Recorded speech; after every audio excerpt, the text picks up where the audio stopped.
Hello, and today we're having a look at defamation. So in my introductory video I told you what is the difference between libel and slander, but either way you can sue for defamation through either one depending on what suits your case the best. The only thing is, if you are going through slander, you most likely will have to show special damages. Then the next thing to show is that this statement that was made was in fact defamatory, because if it's not, then you can't make any claim for defamation.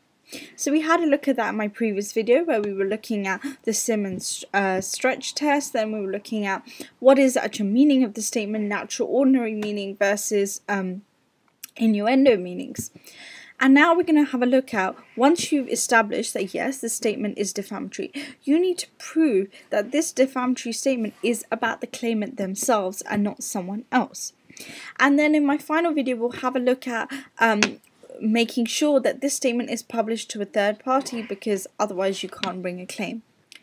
So when we say it must refer to the claimant, the first key thing to bear in mind is we don't need to expressly mention the claimant. So in Hutton and Jones 1910, a barrister who had an unusual name, he successfully brought a defamation action against a newspaper who had published an article which referred to a fictitious churchwarden by the same name. But because it was unusual, it was enough to show that yes, this was referring to the claimant, even though they didn't intend it. This part of defamation is strict liability. Intention is irrelevant. So the test that was established was, would reasonable people who are looking at that statement think of the plaintiff? It doesn't matter what the intention is what would reasonable people do. So this is also shown in Newstead and London Express newspapers 1940, where a statement was true, but it was of someone else than the plaintiff. And this was still held to be defamatory. And then you had the case of O'Shea and MGM Limited 2001.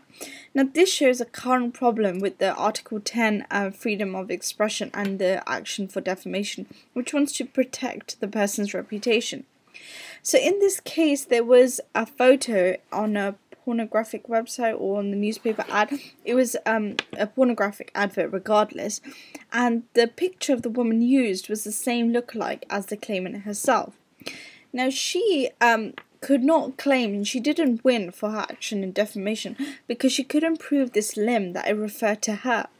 Because the court said although this advertisement is distasteful, but it was a form of expression, as stated in Article 10, which is permitted in our country. And it was impossible to require publishers to check lookalikes, harder to discover whether a lookalike existed as opposed to a name. And so they said it would be unjustifiable interference and disproportionate against Article 10 if they were to say that, yes, the lookalike was in reference to the claimant when it was not. And furthermore, this strict liability idea that it doesn't matter on the newspaper or the publisher's intention, it's more to do with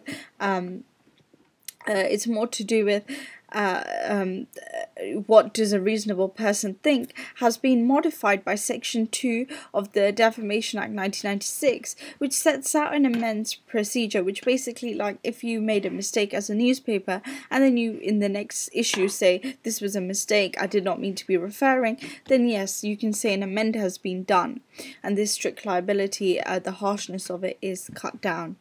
Then there's also, when you're looking at groups, so the main case here is Napa and London Express newspapers 1944.